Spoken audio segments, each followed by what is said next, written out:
Hey guys, and welcome to PJ's Coin Capers. So it's been a while since I put out a video and I've had a bit of a break, which has been really good, but I'm looking forward to getting back into a few more videos. And specifically we're going to be looking at some of the 2019 mintages. Okay, so what we know so far. So there's so much to look forward to for when the annual report gets released. Last year it got released in late October, so I'm assuming it'll probably do about the same thing, if not early November. And today we're going to be looking at, three of the $1 coins. So the ones we've got in front of you here are the 2019 $1 Mob of Ruse, but they are stamped with the A, U, and S. Okay, so let's have a little closer look at that. So on this graphic here, we've got the A, U, and the S a little bit blown up, and each of the coins also has the number 35. So the number 35 is 35 years since the introduction of the $1 coin back in 1984. So back in 1984, we swapped over from the $1 note and introduced a $1 coin. So the longevity, the life of a $1 coin is far greater than the paper note, which it was at that time, and they would have to replace those paper notes. And in the long run, it is far cheaper to have a coin, even though the cost, I don't know what the cost would have been, but I would assume that the cost of the coin would possibly be greater than a note. But when the multiple prints of those notes happen over the years, and you don't have to replace one of these dollar coins, then it makes sense financially for the mint to do that. So we always like to have a look at the mintages.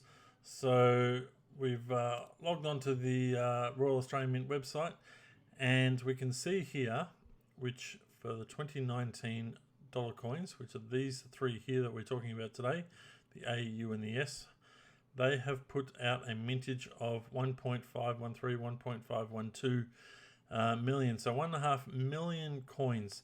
Now the interesting thing is, a few months ago, I think it was a few months ago, maybe a couple months ago, the mintage had two asterisks behind these figures, which they do here down the bottom for the 2019 $1 Mob of Ruse, just the standard plain Mob of Ruse. Now, they usually, and it says down the bottom here, their partial numbers for 2019, total production to be confirmed once the 2019-2020 annual report is released. So that's normally what happens. So it's very unusual for the mint to go and take away those double asterisks before that annual report has actually come out. So they have then gone and confirmed that those numbers are the numbers that are going to be in the annual report. Nothing's going to change.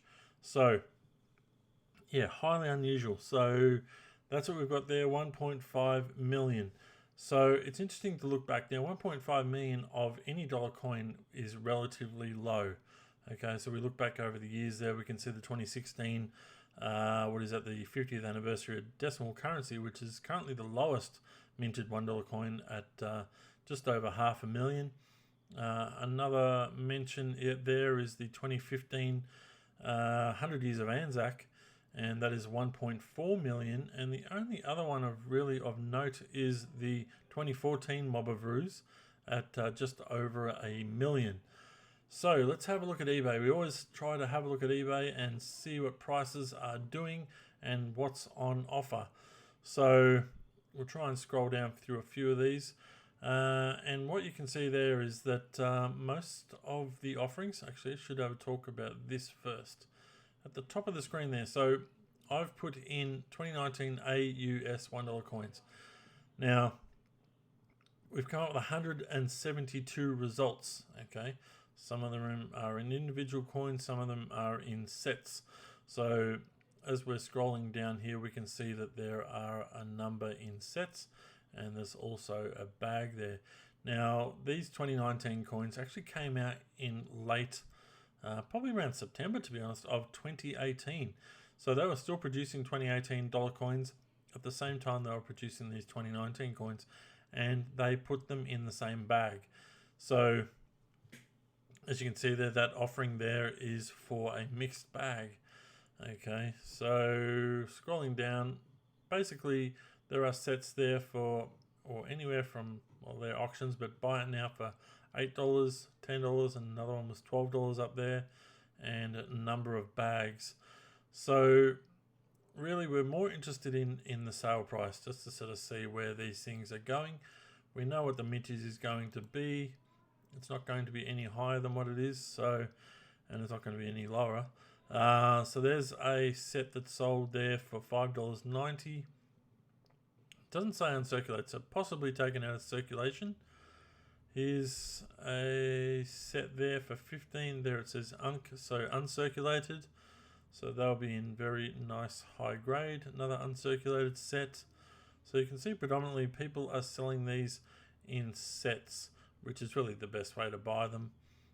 Unless you've found some high quality ones, then you can go and buy yourself an individual coin. But definitely value for money would suggest that it is best to get these in the sets. So just a moment ago we went and had a look at the mintages for 2015, 2014, and we saw there that the 2015 100 Years of Anzac is a very similar mintage. So that coin's been around for 5 years. So what has that done in 5 years? Considering it's similar mintage, what can we expect? Now, interestingly, these sort of coins, there was one for 2014 through to 2018, so 5 different coins that looked exactly the same, just had a different date on them. So technically they can be sold in sets, but that was the lowest mintage. We can go back over, there's 2.19, 1.9, and another 2 million there for the 2018 version. So 1.4 was the lowest, and the 2014 had plenty, so 21, almost 22 million. So what's on offer for the 2015 100 Years of Anzac? Now, these coins, this particular coin, the 2015 coin, was hard to get most of the year. The actual coins probably didn't hit circulation till late in the year, and so very few people had these coins as individual coins. I don't think they were putting them in bags at the time, but certainly as individual coins we were able to pick them up at the swap meets, and I managed to grab a few at that time. And because these were, people were starting to get a bit scared that they weren't going to be able to get one of these, so I listed them and was able to sell a few, and they sold for over $100 each. So people obviously paid overpriced because they eventually did get released into circulation, and we now know that there are 1.4 million of them put into circulation. But what's happening with the price? So you can see there, $4.50 is a buy it now price. Okay, so the bags go for a little bit more, the rolls go for a little bit more in some cases, certainly more than the other rolls in this series. So a few dollars each. Okay, so let's have a look at the sold figures, because that's the most important part. So here we have one uncirculated one for $8.88. Here's a set, so each of the years for $12. There's a roll just of the 2015 ones, which is a cotton co roll. Now, there's a lesson to be learnt right here. So here we've got a seller who has sold all 5 of the 100 Years of Anzac, so each of the years, and he's made reference here, including rare 2015 coin. Now, 5 coins, $5. Now, this is where it's important to know your product and know your market, because things like this can happen where you'll list an item and you don't want to list it for, unless you know the item is really going to be wanted, you don't want to list it below the face value of the coin. And really, there are fees to be paid on eBay, so you're going to at least losing, say, 10%, if not more, 10 to 15% by the time you postage and PayPal and all those sort of things on the price. So you want to calculate those things into the starting bid just to make sure you don't lose money, so that you cover your costs. Okay, so this person has charged around $5 postage. They would have lost fees on that. Potentially postage might have cost $2 or $3 with a padded bag. So realistically, this person has lost money on this particular auction. Okay, so in this case, I don't know, but it's always important to run the auctions for as long as possible. It gives more people the opportunity to see the auction. If you can run it for 10 days or 7 days, 5 days, whatever it may be, it's difficult. I know you want to try and sell something quick because you get the money fast, but you're limiting the amount of people who can actually find your auction and then bid on your auction. And if it's something that's been around for a while and you can find them in circulation and people generally have sets, it's going to be difficult to sell these sets. So you definitely don't want to be starting them at lower than face value. So yeah, here's another one. Basically, it could be the same seller. They have sold a set there for $9 and there was 10 bids on it. Maybe the auction was longer. Maybe it was only a day they got lucky. Maybe they just got unlucky on that day there where they just only got one bidder. So I don't know how many bidders bid on this one here, but there was 10 bids, so it might have been 2 people.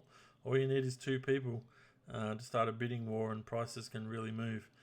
So basically we're seeing there that these individual coins are selling for around the $4, $4.50 type mark for the individual coins. So potentially in 5 years time, can we expect the same sort of thing from the AUS, the 2019 $1 coins? Look, I don't know, but that's the game. It's speculation, and certainly if these coins are going to be doing the same kind of thing in 4 or 5 years time, are they worth hanging on to now? Are they worth just putting back into circulation so that you can find something that will be worth more in the future? It's a low mintage coin, so I think in high grade they're certainly worth hanging on to. If you're finding them a little bit worn, I would tend to just keep them moving and put them back into circulation. But realistically, I think these coins, whilst they're great to have for collectors' purposes, there are some opportunities to potentially sell them in 5 to 10 years time and make a $3, $4, $5 return on your initial investment of $1. So it's well worth considering holding on to. It's never going to be a massive coin that's going to just blow up all of a sudden. That's not going to happen with these coins, but still worth hanging on to and worth looking for. And look, it's about having fun, and it's always about the hunt. So look, that's what I love to do, and that's why I love to go through these coins and study what the prices are doing. And I hope you've enjoyed this video, and I'm going to be putting together a number of videos and look at all of the 2019 offerings, because there's some exciting stuff to come, and some very interesting things to look at and think about over the next few months before the annual report is released, and it gives us an opportunity to maybe buy some more coins or add to our portfolio or our collection, however you look at your coin collecting. So guys, stay safe and happy noodling, and I will certainly have another video. Thanks for watching, guys. Bye for now.